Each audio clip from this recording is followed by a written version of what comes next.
Pastor माँ ने भी हम लोगों की मेमोरी चेक करी थी कि हम लोग बहुत सारी बातें तो याद रखते हैं लेकिन वचन भूल जाते हैं ना। अच्छा, देखते हैं कि लास्ट संडे हमारे पास्टर ऋषि भैया ने और हमारी आत्मिक माँ ने क्या वचन दिया था। कोई बताएगा? कोई? वेरी गुड, बहुत अच्छे।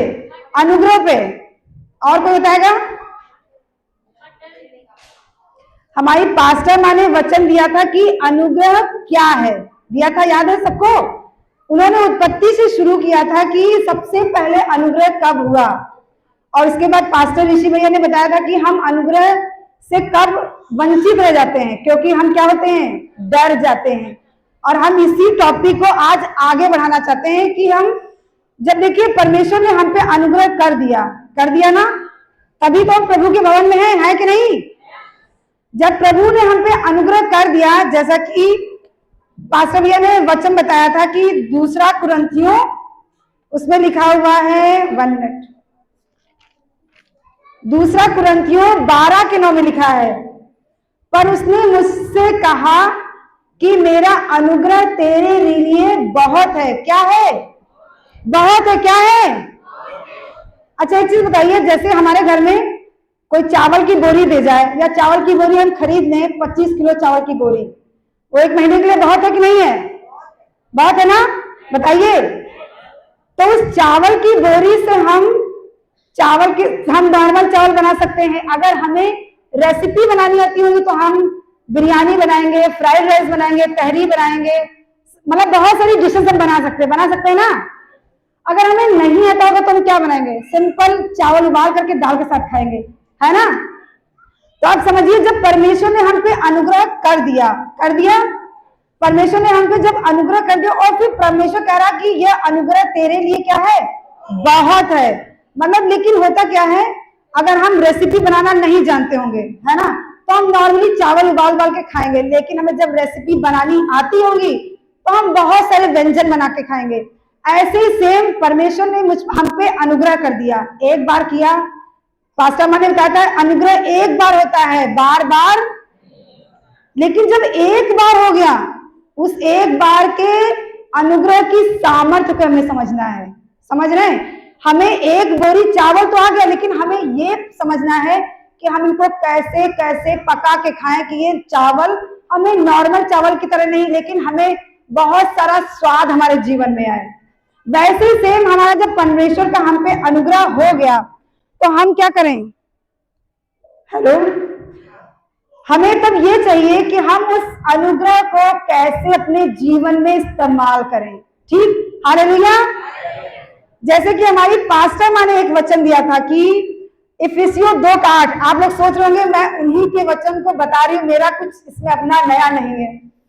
उन्होंने वचन दिया था 2:8, क्योंकि विश्वास के द्वारा अनुग्रह से ही तुम्हारा उद्धार हुआ है, और यह तुम्हारी ओर से नहीं वरन परमेश्वर का दान है। मतलब परमेश्वर ने हम पे अनुग्रह कर दिया, इसमें हमारी कुछ भी, कोई भी हमारी योग्यता नहीं है। योग्यता हमें परमेश्वर ने पापों से छुड़ाया, हमारी योग्यता थी नहीं। हम बहुत जगह जाते थे, बहुत हम मिन्नतें करते थे, गिड़गिड़ाते थे, और बहुत सारी चीजें करते थे, लेकिन हमें पापों से, बीमारियों से, हमारी चीजों से छुटकारा कभी मिला?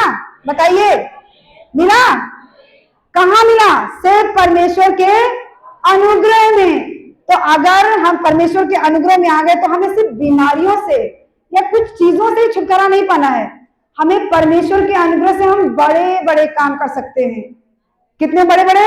बहुत बड़े बड़े काम कर सकते हैं। ये नहीं कि हम मसीह में आए तो बस एक जय मसीह की करना आता है, हालेलुया बोलना आता है, 1-2 आराधना कर दी, इतने तक ही नहीं।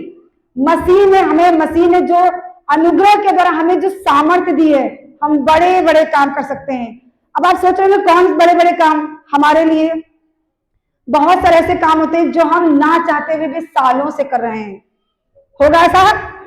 बहुतों के जीवन में ऐसा होगा कि वो नहीं चाहते हैं फिर भी सिगरेट पी रहे हैं, नहीं चाहते हैं फिर भी गाली बक रहे हैं, नहीं चाहते हैं फिर भी वो लड़ाई झगड़े कर रहे हैं, नहीं चाहते हैं फिर भी बुरी संगति में हैं, और नहीं चाहते हैं फिर भी मोबाइल की लत में पड़े हुए हैं। है ऐसा? और बहुत बार ऐसा होता है कि हम बहुत सारे काम करना चाहते हैं और नहीं कर पा रहे हैं। वो भी बहुत सारे काम होते हैं। हम चाहते हैं कि हमारा पूरा परिवार मसीह में आए, हम चाहते हैं ना, हम अकेले नहीं, हमारा पति, हमारे बच्चे, हमारा घराना उद्धार में आए। हम चाहते हैं कि हम वचन पढ़ें, हम चाहते हैं कि प्रार्थना करें, हम चाहते हैं कि उपवास करें। कहने का मतलब हम जीवन में जो चाहते हैं नहीं कर पाते, और जो नहीं चाह करके भी कर रहे हैं, उसके लिए हमारे लिए परमेश्वर ने क्या रख रखा है? अनुग्रह। मतलब हमारे अंदर वो सामर्थ्य नहीं है, हम अपनी सामर्थ्य से उन चीजों को नहीं हल कर सकते हैं। हम क्या करें? परमेश्वर के वचन में लिखा हुआ है,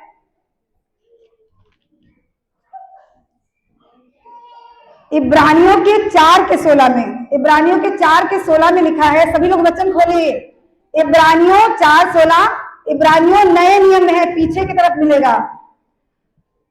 परमेश्वर का वचन कहता है 4:16 में, सबका खुल गया? इब्रानियों 4:16। इसलिए आओ, हाँ पढ़िए भैया, पढ़ो।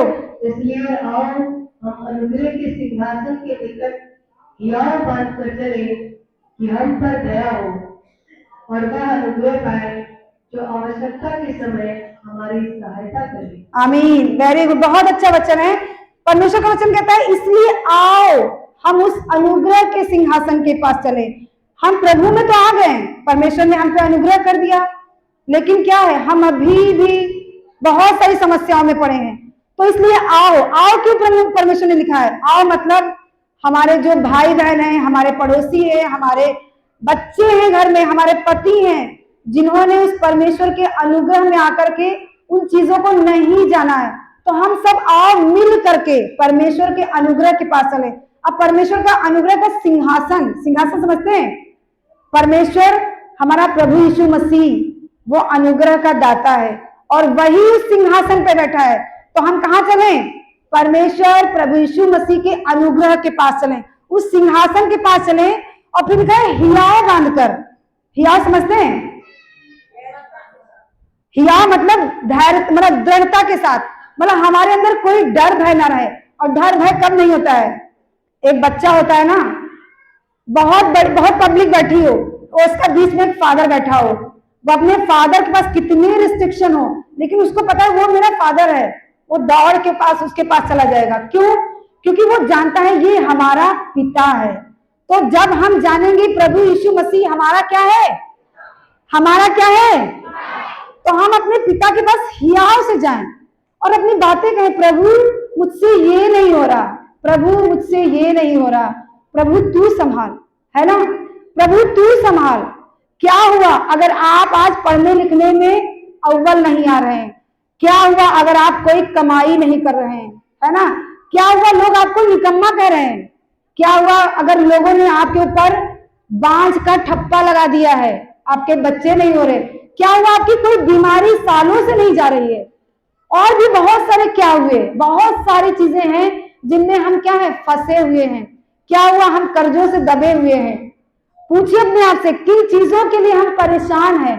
वो परेशानियां तब तक हैं जब तक हम अपने खुले दिल से अपने प्रभु के पास नहीं आते, अपने पिता के पास नहीं आते, उस अनुग्रह के सिंहासन के पास नहीं आते। कुछ भी है, एनीथिंग, हर एक बात का उत्तर कौन है? हमारा प्रभु यीशु मसीह। सिर्फ एक उत्तर है, समझ लीजिए, एक उत्तर और 1000 प्रश्न, और हमें उन सारे उत्तर, वो सारे हमारे प्रश्नों के उत्तर कौन दे देगा? हमारा प्रभु यीशु मसीह। जैसे सारे सब्जेक्ट का एक टीचर होता है, सरकारी स्कूलों में नॉर्मली एक टीचर सारे सब्जेक्ट के लिए, वैसे इस दुनिया में सारे प्रश्नों के लिए एक उत्तर, कौन? प्रभु यीशु मसीह। तो हम क्या करें? प्रभु यीशु मसीह के पास चले जाएं। जैसा कि हम बाइबल से भी देखते हैं कि जो हन्ना थी, हन्ना आप लोगों ने पढ़ा है हन्ना के विषय में, पहला सैमुएल में है। हन्ना के विषय में हम पढ़ते हैं कि वो बांझ थी, उसको बच्चे नहीं हो रहे थे। बांझ होना तब समझ लीजिए बिल्कुल प्रमाणित हो जाता है जब उसका पति दूसरी शादी कर ले। तब तक उसको उम्मीद रहती है, जब तक वो दूसरी शादी नहीं करता, लगता है कि हाँ बच्चे हो जाएंगे। लेकिन अगर पति दूसरी शादी कर ले, मतलब उसने आपको नकार दिया, आपको बिल्कुल साबित कर दिया कि आपसे बच्चे नहीं हो सकते, तो हन्ना को भी ऐसी था, हन्ना के पति ने दूसरी शादी कर ली और उसके एक बेटा भी हो गया, बहुत दुखी, बहुत परेशान। लेकिन उसने क्या किया? परमेश्वर पर भरोसा रखा। उसको पता था कि वो परमेश्वर जो सबकी सुनता है, एक दिन मेरी सुनेगा। और उसने अपने दिल को खोलकर किसी अपने पति के सामने नहीं रही बैठ करके, अपने रिश्तेदार, अपने पड़ोसी से नहीं कहा। किससे कहा? सिर्फ परमेश्वर से कहा, प्रभु यीशु मसीह से कहा। और जब वो उसके सामने अपने दिल खोलकर रो रो के आराधना करने लगी, गीत गाने, अपने हृदय को खोल के रख दिया, तो प्रभु ने क्या कहा? प्रभु ने उस पर अनुग्रह किया। और इसमें लिखा हुआ है कि पहला शमूएल 1:8 में लिखा है, जब वो रो रो के अपनी बातें कह रही थी, तो वहां का जो याजक था, वहां का जो पुजारी था, उसने देखा उसके हृदय को। जब उसने उसके हृदय को देखा तो समझ गया कि जरूर किसी बड़ी परेशानी में है। फिर उसको जब उत्तर मिलने ही वाला था तो उसने क्या कहा? हन्ना ने कहा कि तेरी दासी तेरी दृष्टि में अनुग्रह पाए। मतलब वो जानती थी कि मेरे अंदर इतनी कमियां हैं कि मैं डिजर्व नहीं करती हूँ कि मैं एक बच्चे को जन्म दे सकूं, लेकिन अनुग्रह से सब कुछ हो सकता है। अनुग्रह से क्या हो सकता है? सब कुछ हो सकता है।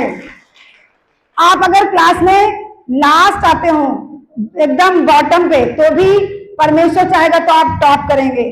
आप घर में कोई भी कमाई ला करके घर में नहीं योगदान करते हैं, परमेश्वर चाहेगा तो आप घर के सबसे बेस्ट कमाऊ इंसान बनेंगे।